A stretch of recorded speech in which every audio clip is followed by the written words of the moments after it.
दोस्तों ये कहानी एक ऐसे टीनेजर की है जो कि अपनी जवानी में एंटर कर रहा है और जब उसे अपनी जवानी का एहसास होना शुरू होता है तो उसी दौरान उसे टाउन की सबसे खूबसूरत और शादीशुदा औरत मालिना से प्यार हो जाता है।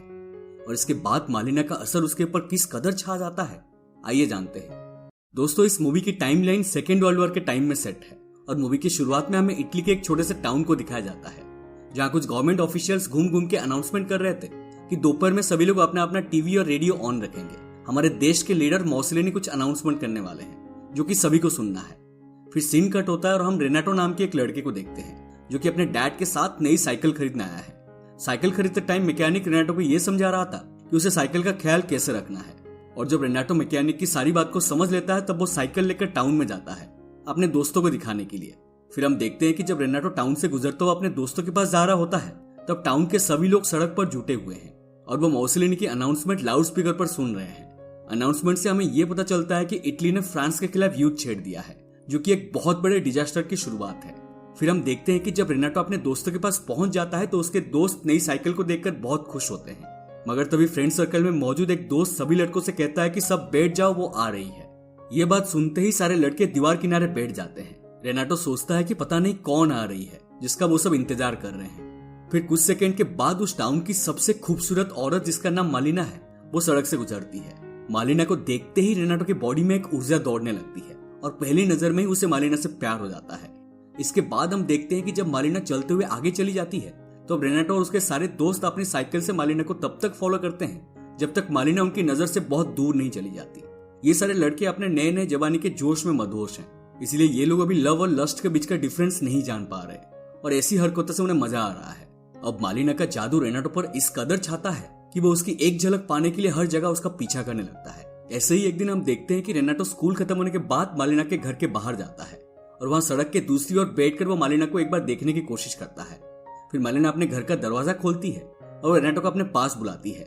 रेनाटो धीरे धीरे उसके पास आता है और तब मालिना रेनाटो से कहती है कि मेरे लिए प्लीज सिगरेट ला दो। अब पैसे लेने के दौरान रेनाटो मालिना के बहुत करीब होता है जिससे उसके शरीर में 100 के स्पीड में करंट दौड़ने लगता है, मगर तभी एक झटके के साथ रेनाटो का सपना टूट जाता है और यहाँ हमें पता चलता है कि रेनाटो बस खुली आंख से सपना देख रहा था। फिर आगे हम देखते हैं कि रेनाटो अपने डैड की पैंट चोरी करके उसे अपने नाप का कटवा देता है और अपने बालों को भी कटवाता है। ये सब रेनाटो इसीलिए करता है क्योंकि उसे अब लग रहा था कि वो बड़ा हो चुका है और अब हाफ पैंट उसके शान के खिलाफ है। मगर जब रेनाटो के डैड को ये सब पता चलता है कि रेनाटो ने बिना पूछे उनके पैंट को कटवा दिया है तो वो उसका ऐसा धुलाई करते हैं कि उसका पिछवाड़ा का भरता बन जाता है। दोस्तों आप ये सब करने मत लग जाना क्योंकि इंडिया में उड़ता हुआ बेलन और चप्पल ट्रेंडिंग में है। रेनाटो मालिना के प्यार में इस कदर पागल हो गया था कि वो इस बात को जानकर भी अनजान कर देता है कि मालिना एक शादीशुदा औरत है जिसका पति सेकेंड वर्ल्ड वॉर की जंग में गया हुआ है और इसी का फायदा उठाकर सिर्फ रेनाटो ही नहीं बल्कि टाउन के ज्यादातर मर्द मालिना को पाना चाहते हैं। अब आगे हम देखते हैं कि रात में रेनाटो अपनी खिड़की से बाहर निकलकर मालिना के घर जाता है। मालिना के घर से सट्टा हुआ एक पेड़ है और उस पेड़ पर चढ़कर रेनाटो खिड़की के एक छेद से मालिना को देखता है। मालिना अपने कुछ पुराने कपड़ों को सिल रही है और इस दौरान उसने एक नाइट ड्रेस पहनी हुई है। कपड़े सिलने के बाद मालिना एक म्यूजिक चलाती है और अपने पति का एक फोटो को अपने गले से लगाकर डांस करने लगती है। इधर रेनाटो मालिना को छोटे कपड़े में देखकर पूरी तरह हवस में चूर है और वो मालिना के बॉडी को बस घूरता ही जा रहा है। अब अगले दिन हम देखते हैं कि रेनाटो मार्केट से वही म्यूजिक कैसेट खरीदता है जो उसने कल रात मालिना के घर सुना था। फिर रात में वो उस म्यूजिक कैसेट को अपने बेड में बजाते हुए बेड पर लेट जाता है और मालिना को इमेजिन करते हुए अपने आप को प्लीज करने लगता है। फिर अगले दिन हम देखते हैं कि आज रेनाटो मालिना का चुपके से पीछा करता है क्योंकि वो जानना चाहता था कि मालिना डेली एक फिक्स टाइम पर घर से बाहर निकलकर कहां जाती है। मालिना का पीछा करते वक्त रेनाटो देखता है कि लगभग टाउन के सभी आदमी और बड़े बड़े गवर्नमेंट ऑफिशियल्स ने मालिना पर नजर गड़ा रखी। हर कोई मालिना को पाना चाहता है। लड़के जितना ही मालिना को पसंद करते हैं लड़कियां उतना ही मालिना से नफरत करती है और लड़कियों ने मालिना को बदचलन का दर्जा दिया है क्योंकि कोई भी लड़की ये नहीं चाहती है कि उसका बॉयफ्रेंड या उसका पति किसी गैर औरत को देखे। फिर आगे हम देखते हैं कि पीछा करते करते रेनाटो वहां पहुंच जाता है जहां मालिना रोज आती है और ये कोई और नहीं बल्कि उसके फादर का घर है जो कि रेनाटो के स्कूल में टीचर भी हैं। मालिना रोज अपने फादर की देखभाल के लिए वहां आती है क्योंकि वो काफी बूढ़े हो चुके हैं। फिर रात में हम देखते हैं कि रेनाटो अपने बिस्तर में है और वो मालिना को याद करते हुए अपने एक्साइटमेंट के पीक पर पहुंच चुका है और उसका ये एक्साइटमेंट का आवाज पूरे घर में गूंजने लगता है और ये आवाज उसके पिता भी सुन लेते हैं और चिल्लाते हुए कहते हैं कि अबे ठरकी ऐसा मत कर नहीं तो अंधा हो जाएगा एक दिन। और ये पहली बार था जब रेनाटो के फादर को ये एहसास हुआ कि उनका लड़का बड़ा हो चुका है। अब नेक्स्ट सीन में हम देखते हैं कि कुछ गवर्नमेंट ऑफिशियल और पब्लिक एक जगह इकट्ठा हुए हैं ये लोग इकट्ठा होकर टाउन के उन सभी लोगों को याद कर रहे हैं जो रिसेंटली वार में शहीद हुए हैं। और यहाँ हमें पता चलता है कि मालिना का हस्बैंड भी शहीद हो चुका है। ये पता लगने के बाद टाउन के वो सभी मर्द मालिना के ऊपर गंदे नजर डालना शुरू करते हैं जो मालिना को पाना चाहते हैं। मगर लोगों की यह हरकत रेनाटो को बिल्कुल भी पसंद नहीं आती और वो वहां से चला जाता है। अब रेनाटो मालिना के फादर के घर जाता है और दीवार चढ़कर वो घर के अंदर घुस जाता है। घर के अंदर वो देखता है कि मालिना बिस्तर पर लेटकर अपने पति को याद करते हुए रो रही है। रेनाटो मालिना के पास जाता है और मालिना के आंसू पोंछकर उसे किस करता है और उसे वादा करता है कि बड़ा होने के बाद वो उसे समाज से प्रोटेक्ट करेगा, मगर इसके लिए उसे कुछ टाइम चाहिए। बट तभी एक झटके के साथ रेनाटो का सपना फिर से टूट जाता है और यहाँ हमें पता चलता है कि रेनाटो घर के बाहर खड़ा है और फिर से वो खुली आंख से सपना देख रहा है। फिर कुछ दिन बाद हम देखते हैं कि रेनाटो मालिना के घर जाता है और वहां वो देखता है कि मालिना ने अपने गीले कपड़ों को बाहर सूखने के लिए डाला है। फिर रेनाटो धीरे से चुपके से मालिना का एक कपड़ा चुरा कर वहां से भाग जाता है। रात में रेनाटो मालिना के चुराए हुए कपड़े को अपने बदन में लपेट के उसके ख्यालों में खो जाता है और यही उसकी सबसे बड़ी भूल होती है, क्योंकि अगली सुबह जब उसके डैड उसके रूम में आते हैं तो वो रेनाटो को उस लेडीज अंडरगारमेंट के साथ पकड़ लेते हैं। फिर इसी के साथ ही घर में घमासान शुरू हो जाती है और रेनाटो के मॉम डैड उसे घर में दौड़ा दौड़ा कर मारते हैं। रेनाटो की मॉम उस कपड़े को आग लगा देती है और रेनाटो के डैड उसे कमरे में बंद कर देते हैं, क्योंकि अब वो समझ चुके हैं कि लड़का हद से आगे बढ़ रहा है। रेनाटो को कमरे में बंद हुए 3-4 दिन गुजर जाते हैं और वो गुस्से में खाना खाना भी बंद कर देता है, जिससे उसकी तबीयत खराब हो जाती है।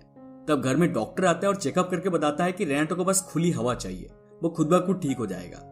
अब मजबूरन उसके घर वालों को रेनाटो को फिर से खुला छोड़ना पड़ता है। इसके बाद रात में रेनाटो फिर से मालिना के घर जाता है और उसी पेड़ पर चढ़ के मालिना को देखने लगता है।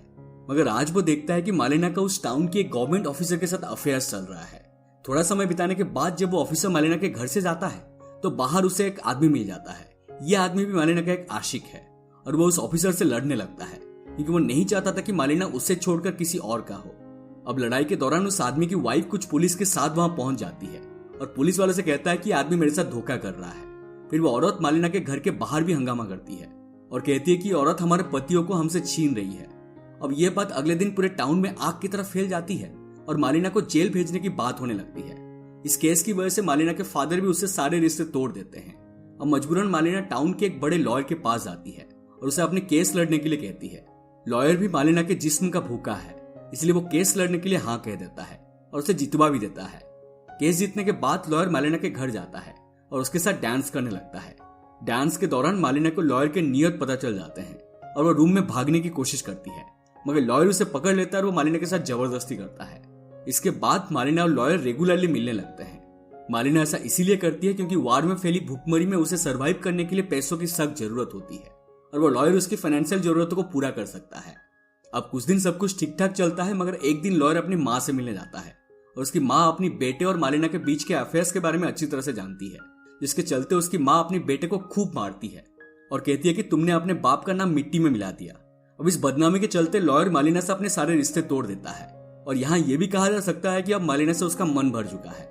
फिर आगे हम देखते हैं कि मालिना को सरवाइव करने और भूखमरी से बचने के लिए कुछ और लोगों से भी संबंध बनाने पड़ते हैं और तब मालिना ये बात समझ जाती है कि समाज को उससे बस एक ही चीज चाहिए और वो है उसका जिस्म। फिर एक रात मालिना अपने बालों को काटती है और एक फ्रेश लुक अपना लेती है। अगले दिन हम देखते हैं कि मालिना अपने नए लुक के साथ टाउन में जाती है और टाउन के सभी लड़कों को मालिना का ये रूप मदहोश बना देता है और दूसरी तरफ लड़कियां मालिना को देखकर जलती है। मालिना एक जगह आदमियों के झुंड में जाकर बैठ जाती है और अपने लिए सिगरेट निकालती है। सिगरेट निकालते ही आसपास बैठे सभी आदमी अपना अपना लाइटर जलाकर मालिना के आगे रख देते हैं। अब यहाँ मालिना को ये रियलाइज होता है कि जब वो इज्जत से रहना चाहती थी तब उसको कोई नहीं पूछता था, मगर जब उसने अपने जिस्म को नीलाम करना चाहा तो उसके पास सैकड़ों ऑफर आ गए। रेनाटो डोर से खड़ा होकर ये सब देख रहा होता है और मालिना का ये रूप उसे बिल्कुल भी पसंद नहीं आता। और रेनाटो रोज रात में मालिना को देखने के लिए उसके घर जाता है और वो देखता है कि अब नए नए लोग मालिना के पास खाना लेकर आते हैं और बदले में वो मालिना का जिस्म का इस्तेमाल करते हैं। फिर इसी तरह कुछ और दिन बीतते हैं और मालिना टाउन में बहुत पॉपुलर हो जाती है। दूसरी तरफ रेनाटो मालिना को याद कर करके पागल होने लगता है और इसी कारण वो एक दिन बेहोश हो जाता है। उसकी माँ उसे चर्च ले जाती है और कहती है कि मेरे बेटे पर किसी आत्मा का बुरा साया है, प्लीज इसे ठीक कर दो। मगर रेनाटो का बाप सब जानता है कि उसे क्या चाहिए। फिर अगले दिन रेनाटो का बाप उसे एक वेश्यालय ले जाता है और उसे एंजॉय करने की आजादी देता है, जिससे रेनाटो कुछ ही टाइम में खुद ब खुद ठीक हो जाता है। फिर कुछ दिनों बाद हम देखते हैं कि अलाइड फोर्स ने जंग जीत ली है और टाउन में सभी लोग जंग खत्म होने पर जश्न मना रहे हैं। मगर यहाँ टाउन की कुछ औरतें प्लान बनाते हैं कि उन वेश्याओं को घर से बाहर निकालो और उन्हें भी सबक सिखाओ। फिर प्लानिंग के बाद सभी औरतें वेश्यालय में घुसती है और सभी वेश्याओं को बालों से घसीट कर बाहर लाती है। वो औरतें सड़क पर ही उनके कपड़े फाड़ देते हैं और उन्हें घसीट घसीट कर मारती है। मालिना सभी औरतों का पहला टारगेट होती है, इसलिए वो मालिना को बहुत बुरी तरह मारती है और उसके बालों को काट देती है। रेनाटो और वहां मौजूद कोई भी आदमी उसे बचाने नहीं आता। उल्टा औरतों का ये रूप देखकर सारे आदमियों का फटी पड़ी है। और इस हादसे के बाद मालिना टाउन को छोड़कर चली जाती है और रेनाटो बस उसे दूर से ही देखता रह जाता है। मगर जंग खत्म होने के कुछ दिन बाद टाउन में एक आदमी आता है और यह आदमी और कोई नहीं बल्कि मालिना का हस्बैंड था। और यहाँ हमें पता चलता है कि असल में लड़ाई के दौरान वो कहीं खो गया था और उसके नाम मिलने पर मिलिट्री वालों ने उसे शहीद घोषित कर दिया। जंग के दौरान मालिना के हस्बैंड ने अपना एक हाथ खो दिया होता है और जब वो अपने घर जाता है तो वो देखता है कि उसका घर अब एक रेफ्यूजी कैंप बन चुका है। फिर मालिना का हस्बैंड टाउन में अपनी वाइफ के बारे में पता करता है और तब उसे पता चलता है कि उसके गैर मौजूदगी में उसके वाइफ के साथ क्या क्या हुआ है। और ये सब जानने के बाद उसे इस बात का बहुत दुख होता है कि जिन लोगों के लिए वो जंग में लड़ने गया था उन्होंने ही उसकी वाइफ का शोषण किया है। अब रेनाटो मालिना का हस्बैंड को बताना चाहता था कि मालिना कहाँ गई है, मगर वो उसके सामने जाने की हिम्मत नहीं जुटा पाता। फिर एक रात वो एक लेटर में अपनी सारी बातें लिखकर मालिना के हस्बैंड के स्लीपिंग बेड पे छोड़ देता है। और जब उसका हस्बैंड उसका लेटर पढ़ता है तो उसे पता चलता है कि उसकी वाइफ बस उसी के लिए लॉयल थी, मगर जंग की हालत ने उसे एक वेश्या बना दिया। लेटर में यह भी लिखा होता है कि लास्ट टाइम मालिना ने मसीना सिटी की एक ट्रेन पकड़ी थी और तब से वो वापस नहीं लौटी है। अब ये सब जानने के बाद मालिना का हस्बैंड अपनी वाइफ को ढूंढने के लिए उस सिटी में चला जाता है। फिर कुछ दिनों बाद हम देखते हैं कि टाउन में सब कुछ नॉर्मल है और साथ ही बहुत चहल पहल भी है। फिर कुछ देर बाद सभी लोगों की नजर एक जोड़े पर टिक जाती है और ये कोई और नहीं बल्कि मालिना और उसका हस्बैंड है। मालिना का हस्बैंड मालिना को ढूंढकर वापस टाउन में लाता है और बहुत ही इज्जत से उसे टाउन में लेकर घूमता है।